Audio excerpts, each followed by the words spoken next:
రుద్రపాటి హేమలత గారు, అలాగే మా రుద్రపాటి రమణరావు గారు, రామాంజనేయులు గారి సారథ్యంలో నిర్మించిన లాయన్ చిత్రం ఈ యొక్క ఆత్మీయ విజయోత్సవ సభకు విచ్చేసిన మా మొత్తం చిత్ర బృందానికి, సాంకేతిక నిపుణులకి అయితేనేమి అందరికీ, నటీనటులకి, అలాగే శ్రేయోభిలాషులకు, కళాభిమానులకు, కళా పోషకులకు, అలాగే ఎలక్ట్రానిక్ మీడియా వారికి, ప్రింట్ మీడియా వారికి అందరికీ కూడా ముందుగా నా హృదయపూర్వక కళాభివందనాలు తెలియజేసుకుంటున్నాను. చాలా సంతోషంగా ఉందండి. ఈరోజు మేము తలపెట్టిన ఈ యజ్ఞం ఒక కొత్తదనాన్ని, అంటే ఒక లెజెండ్ చిత్రం తర్వాత ఒక సింహ లెజెండు చిత్రాల తర్వాత ఎటువంటి చిత్రం చేద్దామా అని నాలో నేను సంఘర్షణ పడుతున్న సమయంలో ఈ సినిమా అంటే ఇప్పటిది కాదు, ఇప్పటికి పుట్టుకొచ్చింది కాదు కథ. ఇప్పుడు 5-6 ఏళ్ల నుంచి మా దర్శకులు సత్యదేవ గారు ఆ కథ నాకు వినిపించడం, అదే తిరిగి నా మస్తిష్కంలో మెదలడం, ఆయన్ని నాకు మళ్ళీ గుర్తొచ్చినప్పుడల్లా మధ్యలో ఆయనకి నేనే ఫోన్ చేయడం, అలా అంటే సంకల్ప బలీయం అంటాం. ఏదన్నా మన సంకల్ప బలీయంగా ఉన్నప్పుడు ఇక మనం ఎవరికి మనం ఏమి దేవుళ్ళు కానీ ఎటువంటిది మనం విజయాలని మనం కానీ ముహూర్తాలు కానీ అవన్నీ కూడా సంకల్ప బలీయం ముందు దిగదుడిపే నా దృష్టిలో. అటువంటి మంచి సంకల్ప బలీయంతో నిర్మించిన చిత్రం ఈ లాయన్. అటువంటి చిత్రానికి మరి మా నిర్మాత రుద్రపాటి రమణరావు గారు ఏదో సినిమా మీద పిచ్చి కాదు, సినిమా మీద మక్కువతో, అంటే ప్యాషన్, నాతో సినిమా తీయాలని ఒక అభిమానిగా ఆయన ముందుకు రావడం, వెంటనే ఆయనలో ఉన్న ఆ ఉత్సాహాన్ని, ఆయనలో ఉన్న ఒక కొత్తదనాన్ని నేను అన్నాను ఆయనతో, ముందు ఈ కథ వినండి, మీరు కథ విన్నాక మీరు నిర్ణయం తీసుకోండి, ఆ తర్వాత ఇది కాదంటే ఇంకో సినిమా చేద్దామన్నాను. విన్న వెంటనే ఒక అభిమానిగా ఆయన స్పందన వెంటనే చాలా బాగుంది, కొత్తగా ఉంది బాబు, మీకు డెఫినెట్గా మంచి కొత్త సినిమా అవుతుంది అన్నప్పుడే, ఆయన నిర్ణయం తీసుకున్నప్పుడే నాకు అనిపించింది తప్పకుండా ఈ చిత్రం ముఖ్యంగా ముందుగా నా అభిమానులు వాళ్ళని నిరాశపరచదు, అలాగే ప్రేక్షకులు అంత భారీ సినిమాలు చేశాక ఎటువంటి సినిమా చేస్తే బాగుంటుందా అన్న ఒక సంఘర్షణలో ఉన్న నాకు తప్పకుండా ఆ నాన్నగారి స్ఫూర్తితో ఏదైతే ఆయన ఎప్పుడు కొత్తదనాన్ని అందిస్తూనే ఉన్నారు మొదటి నుంచి, అలాగే ప్రేక్షకులు వాటిని ఆదరిస్తూనే ఉన్నారు. అంటే మనం ఇవ్వడంలోనే లోపం ఉండాలి, ఏదైనా మనం ఇవ్వకపోతే లోపం మనలో ఉండాలి తప్పితే ప్రేక్షకులు ఎప్పుడు కొత్తదనాన్ని ఆదరిస్తారు అన్నది సింహ కానివ్వండి, మన లెజెండ్ కానివ్వండి, ఈనాడు ఈ లాయన్ చిత్రంతో కానివ్వండి నిరూపించబడ్డది అని సభాముఖంగా తెలియజేసుకుంటున్నాను. మరి ఈ చిత్రంలో చేసినప్పుడు నాకు అనిపించింది ఊరికే కనపడడంలోనే కాదు, మరి చిత్రంలో చూస్తారు 2 గెటప్లు, మొత్తం 3 గెటప్లు సినిమాలో. ఒకటేమో గాడ్సే గెటప్, ఒకటేమో సిబి ఆఫీసర్, ఇంకో ఫ్లాష్ బ్యాక్లో మీసం పైకి లేకుండా అదొక గెటప్. సరే ఈ 3 గెటప్లు ఉన్నాయి. సరే బాగుంది, నాలో ఒక మంచి ఆ కథలో ఉన్న పాత్రకు మంచి వైబ్రేషన్ కుదిరింది, చాలా బాగుంటుంది అని చిత్రం చేయడం జరిగింది. అలాగే ఇక్కడ మన ఆంధ్ర రాష్ట్రం, అలాగే తెలంగాణ రాష్ట్రం, అలాగే మిగతా పొరుగు రాష్ట్రాల్లో కూడా, అలాగే ప్రపంచవ్యాప్తంగా కూడా ఉన్న తెలుగు వాళ్ళందరూ కూడా ఈ చిత్రాన్ని, తెలుగు వాళ్ళే కాదు నా అభిమానులు అంటూ ఉన్న వాళ్ళందరూ కూడా ఈ చిత్రాన్ని తెలుగు ప్రేక్షకులందరూ ఇంతగా ఆదరించి ఇంతగా ఘన విజయం చేకూర్చినందుకు వాళ్ళందరికీ నా ధన్యవాదాలు, మా మొత్తం యూనిట్ తరఫున ధన్యవాదాలు తెలియజేసుకుంటున్నాను. ముందుగా నిర్మాత గారి గురించి చెప్పాలి. ఎటువంటి విషయంలోనూ మామూలే అంటాం మనం, మామూలు సహజం. ప్రతి ఇటువంటి ఫంక్షన్స్లో మనం అనేది ఏంటంటే నిర్మాత గారు ఎటువంటి ఖర్చుకు వెనకాడకుండా చిత్రాన్ని తీశారు అని. దానికంటే కూడా ఖర్చు అనవసరంగా పెట్టకుండా ఎక్కడ పెట్టాలో అక్కడ పెట్టి, అంటే penny wise and pound foolish అంటాం మనం చలనచిత్ర రంగాన్ని. అంటే మనకి కనిపించే ఖర్చు ఏమో చాలా తక్కువ అవుతుంది, కనిపించని ఖర్చు ఎక్కువ. సో అది వాటన్నిటి కూడా ఆయన ప్రతిరోజు కూడా షూటింగ్లో ఉండి దగ్గరుండి ఎంతవరకు అవసరం, ఎంత ఖర్చు పెట్టాలి, ఒక బడ్జెట్ అనుకున్నాం మేము ఆ చిత్రంలో ఈ సినిమా పూర్తి చేయాలని. ఆ బడ్జెట్లోని ఈ చిత్రాన్ని పూర్తి చేయడం జరిగింది అందరి సహాయ సహకారాలతో. అలాగే చిత్ర దర్శకులు ఎంతో మంచి చిత్రం నాకు అనిపించింది. ఎందుకంటే మనం చూస్తున్నాం ఎన్నో ఇంగ్లీష్ సినిమాలు టెక్నిక్, మన వాళ్ళేం తక్కువ కాదు తెలుగు వాళ్ళు. ఇవాళ ఎక్కడికి వెళ్ళినా కూడా ఇవాళ మన అప్పుడు రామారావు గారు పుణ్యం అంటూ ఇవాళ తెలుగు జాతికి ఒక గుర్తింపు ప్రపంచవ్యాప్తంగా వస్తే, మన తెలుగు వారి మేధస్సు చంద్రబాబు నాయుడు గారు పుణ్యం అంటూ ప్రపంచవ్యాప్తంగా ఎక్కడికి వెళ్ళినా కూడా, ఎక్కడ ఏ డిపార్ట్మెంట్లో కూడా చూసినా మన వాళ్ళు ఆ డిపార్ట్మెంట్ని లీడ్ చేస్తున్నారు ప్రపంచవ్యాప్తంగా. సో అలాంటి ఒక మంచి చిత్రం, ఒక టెక్నిక్తో కూడిన చిత్రం, ఒక ఆలోచనను రేకింపించే చిత్రం. వినోదమే కాదు, వినోదంతో పాటు ఇప్పుడు చిత్రానికి నా దృష్టి ఒక పరమార్థం ఉంది. నాన్నగారి నుంచి కూడా మనం చూస్తే ఆయన తీసిన చిత్రాలన్నింటి కూడా ఏదో ఒక సందేశం. సొంత సినిమాల్లో, బయట సినిమాలు ఎప్పుడు ఆయన వెలుపెట్టేవారు కాదు. ఎప్పుడు ఆయన ఒక విద్యార్థి బయట చిత్రాలు షూటింగ్కి వెళ్ళినప్పుడు డైరెక్టర్ రమ్మంటే రావడం, చేయడం. ఆ వన్ మోర్ అండి అంటే ఇక ఆయన వన్ మోర్ అని అడిగే కెపాసిటీ ఎవరికి లేదు మన ఈ ప్రపంచంలోని ఏ దర్శకుడు కూడా. అటువంటి నటుడు ఆయన. మరి సొంత సినిమాల్లో ఆయన ఎటువంటి ఏ చిత్రంలో కూడా కమర్షియల్గా కాకుండా విజయవంతమైనవి అన్ని బ్రహ్మాండంగా ఈ సినిమాలు ఆయన్ని. మరి విజయవంతంతో డబ్బు వస్తే మరి ఒక చిన్న చిత్రం కూడా విజయవంతమై డబ్బు వస్తే కమర్షియల్ చిత్రమే అంటాం కానీ చిన్న చిత్రం అనం. సో ఒక మంచి ఒక పరిపూర్ణమైన నిర్వచనం ఇచ్చారు సినిమాకి ఆయన.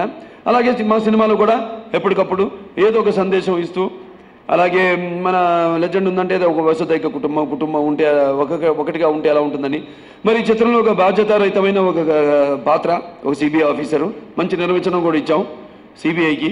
అలాగే మన దగ్గర జరిగింది మన రాష్ట్రంలో ఎన్నో అప్పచెప్పడం సిబిఐకి. ప్రతి వాడికి తెలుసు ఈ సిబిఐ అంటే ఏంటన్నది, ప్రతి ఒక్కరికి కూడా మామూలు పామరులకు కూడా తెలుసు సిబిఐ అంటే ఏంటో. అటువంటి మంచి పాత్ర దొరికింది చేయడానికి. ఏ నేపథ్యంలో చేద్దామని సతమతం అవుతున్న సమయంలో ఓ మంచి కథ నేపథ్యంలో. సో ఎంతో బాగా టెక్నిక్ని ఇప్పుడు కాదు, అది 5-6 ఏళ్ల క్రితం అని చెప్పాను, ఆయన నాకు ఈ కథ చెప్పడం జరిగిందని. సో అప్పటి నుంచే ఎప్పుడో ఎంతో ఫార్వర్డ్ థింకింగ్. నేను కూడా అప్పటికంటే కూడా ఇవాళ ఈ చిత్రం పూర్తయ్యి విడుదల కావడమే మంచిదైందేమో అనిపిస్తుంది. ఎందుకంటే అప్పుడప్పుడు నాన్నగారు అంటూ ఉండేవారు, తోడు దొంగలు లేకపోతే అదేది మన పిచ్చి పుల్లయ్య సినిమాలు తీసినప్పుడు 2 ఫ్లాపులు అయిన ఈ సినిమాలు. ఎందుకంటే ఆయన ఎప్పుడు ముందు ఆలోచన, మనకంటే 10 ఏళ్ళు ముందు ఆలోచించేవారు ఆయన మరి చిత్రాలు. మరి అప్పుడు కొంత దర్శకులను కూడా నిలబెట్టారు ఆయన ఇండస్ట్రీలో. ఓ దర్శకులు ఆయన 2 సినిమాలు చేసి నాన్నగారితోనే చేసిపోయినాయి. మరి ఆయన నిర్మాత దగ్గర మరి పెద్ద నిర్మాతలు, మరి మంచి బంగారు గుడ్లు పెట్టే బాతు ఎన్టీ రామారావు గారు ఉన్నారు. మరి ఆయన దొరికాడు, మంచి పెద్ద నిర్మాతలు దొరికారు. వాళ్ళ దగ్గర వీళ్ళ మాట చలదు, దొరికారు కదా ముందు మనం చేశారు. 2 పోయినాయి సినిమాలు. తర్వాత నాన్నగారే ఆ దర్శకుడిని నిలబెట్టారు. లేకపోతే మనకి ఆ తర్వాత బ్రహ్మాండమైన సినిమాలు అని చేశారు. అటువంటి సినిమాలు వచ్చేవి కాదు, అటువంటి దర్శకులు మనకు ఉండేవాళ్ళు కాదు.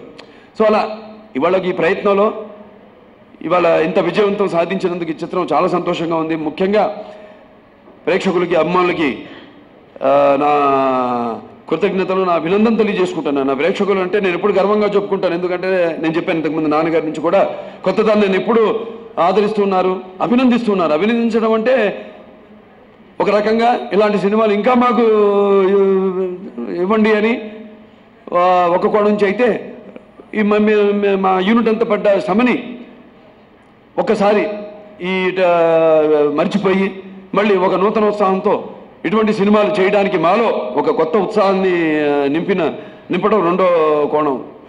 సో మా ప్రేక్షకులందరూ కూడా నా కృతజ్ఞతలు తెలియజేసుకుంటూ, అలాగే ఇకున్నారు అందరూ ప్రతి ఒక్కరూ ఇవాళ ప్రతి పాత్ర కూడా చిత్రంలో, అప్పుడు త్రిష, అటు రాధికా ఆప్టే గారు వాళ్ళ పాత్రలకు ఎంతో ఇది కేవలం టెక్నిక్ సినిమా కథపరంగానే కాదు, నటీనటుల ఎంపికలు కూడా చాలా జాగ్రత్తగా చేయాల్సి వచ్చింది. అటు జయసాధు గారు ఉన్నారు, ఇటు గీత గారు ఉన్నారు, అటేమో చంద్రమోహన్ గారు ఉన్నారు, ఇటు చలపతిరావు గారు ఉన్నారు.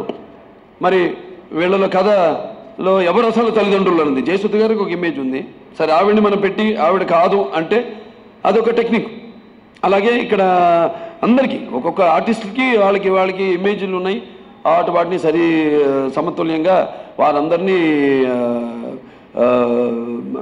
నటవర్గంలో వాడిని తీసుకోవడం జరిగింది. అలాగే ఇక ముఖ్యంగా ఈ చిత్రంలో ఇద్దరు త్రిష అటు రాధిక ఆప్టే ఇద్దరు కూడా చాలా బాగా నటించారు. వాళ్ళ చందాలతో అలాగే వాళ్ళ నటన కౌశల్యంతో ఎంతో చక్కగా.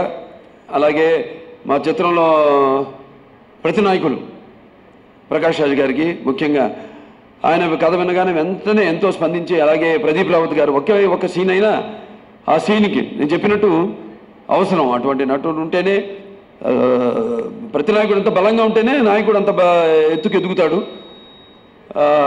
అలాగే వాళ్ళ పాత్రలు అయితేనేమి ఇక ప్రతి ఒక్క ఇటు జయసుధ్ గారు, ఇటు గీత గారు, అలాగే అటు చంద్రమోహన్ గారు, చలపతిరావు గారు, ఇటు సిస్టర్ క్యారెక్టర్ వేసిన చిత్రలేఖ, అలాగే మిగతా పాత్రలు సత్యనారాయణ గారు ఉన్నారు ఇక్కడ.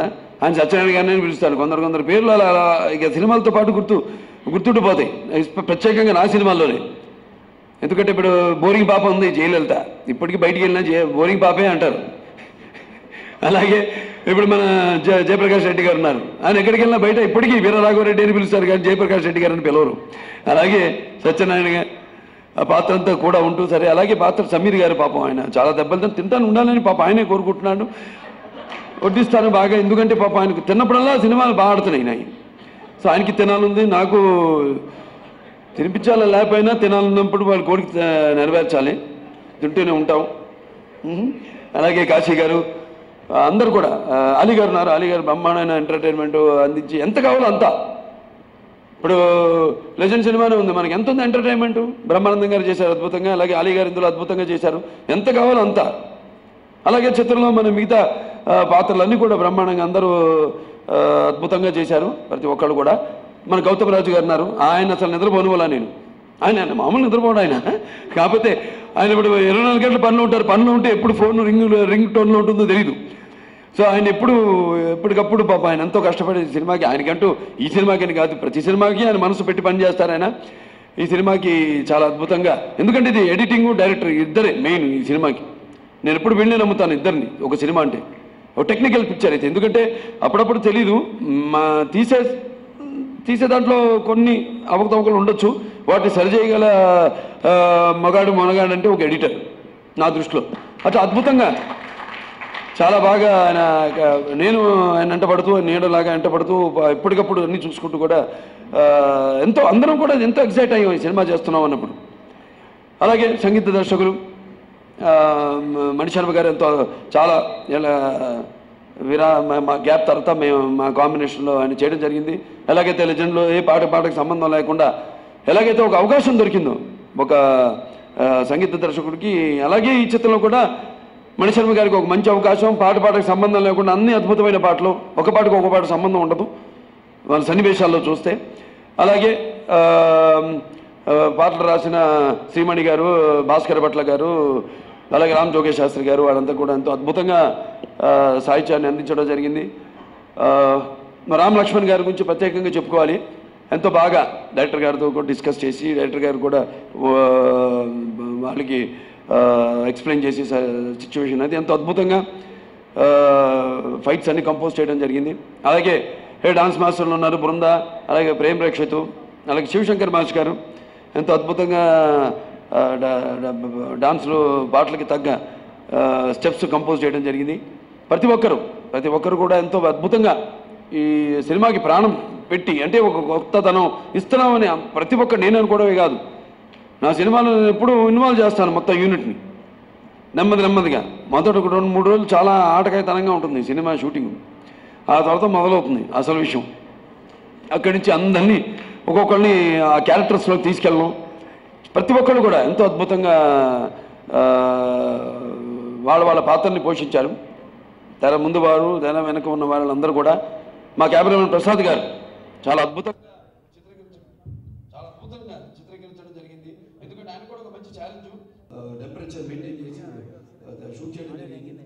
చాలా అద్భుతంగా, అటు రౌద్రంగా అటు గ్లామరస్గా కూడా 2 రకాలుగా ఎంతో అద్భుతంగా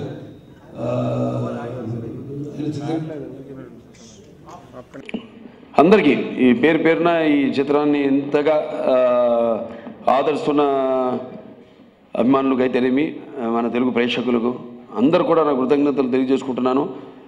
అలాగే నా మీద నమ్మకంతోనే, ముఖ్యంగా నా మీద నమ్మకంతో మొదటి నుంచి కూడా ఒక ఆదిత్య 367 చిత్రం కావచ్చు, లేకపోతే ఒక భైరవ దీపం కావచ్చు, ఇవాళ ఈ లాయన్ చిత్రం కావచ్చు, నా మీద నమ్మకంతో నా నిర్మాతలు, నా దర్శకులు అందరూ కూడా ఇటువంటి చిత్రాల్ని తీయడానికి ముందుకు వస్తున్నారు.